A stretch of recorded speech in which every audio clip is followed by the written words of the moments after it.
Hello everyone. Today I would like to talk about the basic fundamentals of fingerpicking, pizzicato, which is the classical term, I guess, if you want to sound fancy. This is my pizzicato. Anyway, for bass. The playing fingerstyle tends to be the most accepted way to play bass. You can use a pick if you want. If you're in a punk band, maybe that's cool. But I will admit to being one of those snobs who thinks that the bass should be played with fingers. Flame me, I don't care. Or, you know, you can do what Tony Levin does and strap drumsticks to your fingers and give yourself the funk fingers. Whatever. But anyway, whenever I'm trying to, there's been a couple times over the years where, you know, friends have asked me, you know, how do I go about starting bass or whatnot. And when I talk about, it's natural for me to say right hand. I'm not discriminating against our wonderful left-handed folk. Left-handed people are people too. My son is one. But left-handed people are strange. My son is strange. But it's okay. They're cool. Anyway, take your picking hand and make a fist. And then look at where your thumb is. Let's get this on camera here. You'll notice your thumb is, if you are doing it properly, you're trying to crush something in there. Your thumb is opposed to your middle finger. That is the point of strength for your hand. If you're going to grab your beer bottle or your pop bottle, whatever you drink, notice the thumb is opposed to the middle finger. That is where, if you just let your hand rest, so I can get the right angle here, this is where your hand just wants to be. It doesn't want to be out here. It doesn't want to be, I don't know what else you do. So when we talk about two-finger pizzicato, it looks like this. It is your thumbs, or your fingers being opposed to your thumbs, and when you're stroking at least that top string, you are resting on your thumb. So resting is a key word there. There are two types of pizzicato technique in bass or guitar or whatever. In bass, 99% of the time what you're doing is what we call the rest stroke.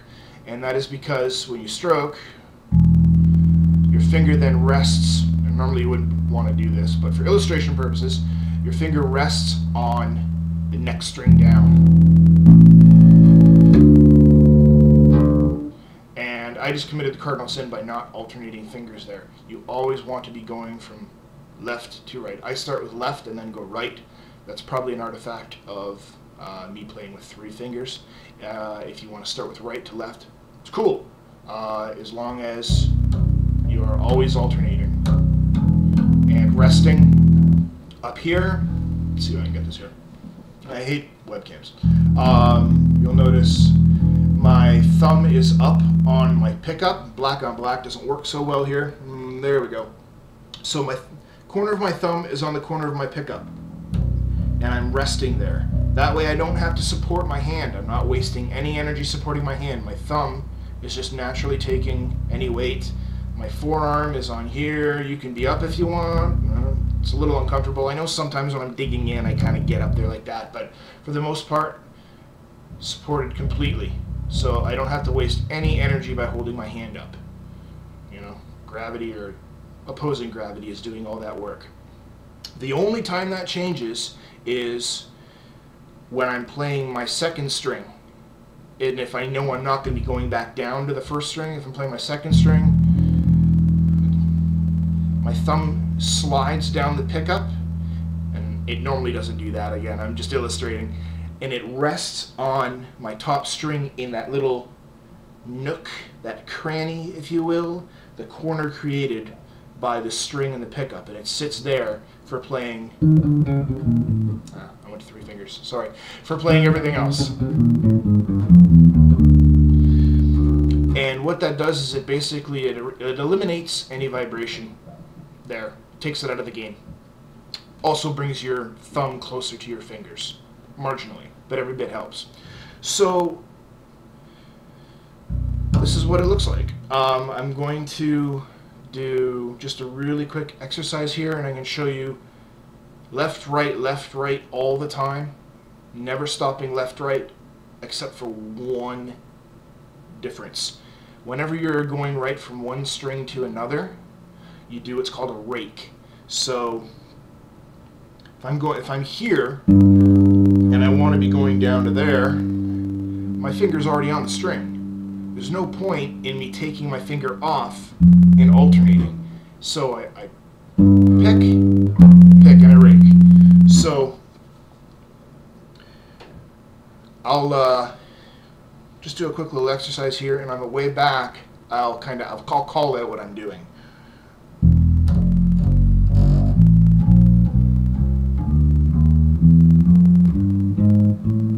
Now watch this. Stroke, stroke, stroke, stroke, rake, stroke, stroke, stroke, rake, stroke, stroke, stroke, rake, stroke, stroke, stroke. So whenever I'm going right from one string to another, my finger's already there, just raking. You can do it with the old root 5th octave power chord.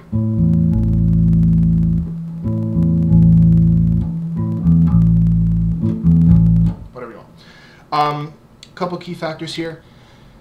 Hit the strings as quiet or as softly as possible as you need just to make the note sound. Unless you're accenting for a particular, for musical purposes, you don't want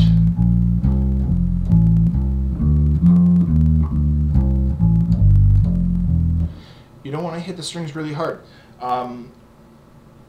The amplitude of the string, especially bass strings, it's really wide and they really move. I mean, on a good camera, you can, see.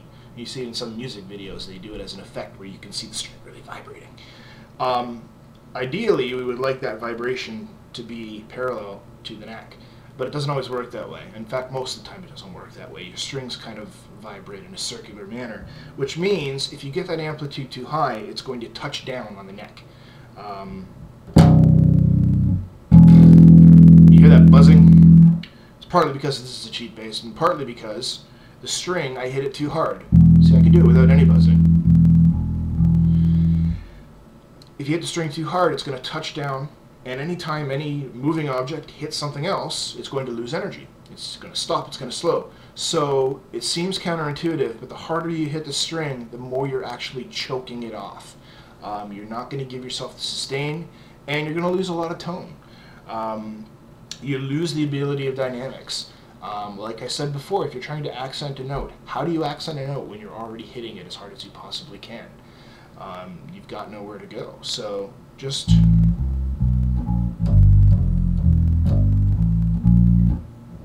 missed the string. It's hard to play and look at a webcam at the same time. It's weird. I'm not used to this. So you don't want to hit it hard, and the other thing is to work on getting these fingers sounding exactly the same. My fingers are different lengths. One's probably stronger than the other.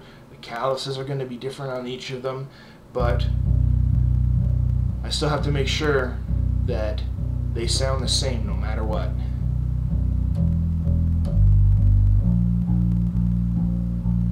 Should be no difference between this and doing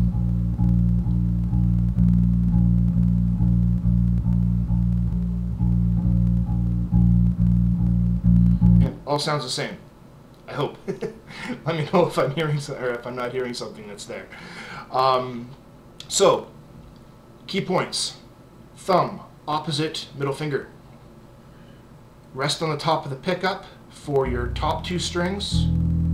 Bring it down. And that's something that will just happen. I haven't had to think about where my thumb goes in 12 years. Watch my other videos, see what my right hand's doing. You'll see my thumb's going up and down all the time depending on which string I need to be hitting. I'm not even thinking about it. It's second nature. So don't worry about it. Think about it at first. After a while, you won't even have to. Why do I choose this pickup? One, because I have two here. Some basses, if you're playing a P bass, if you're playing a single humbucker Stingray, you've only got one option of where to go. And you're usually okay. For J basses or double humbuckers like this, yeah, I can play play closer to the bridge.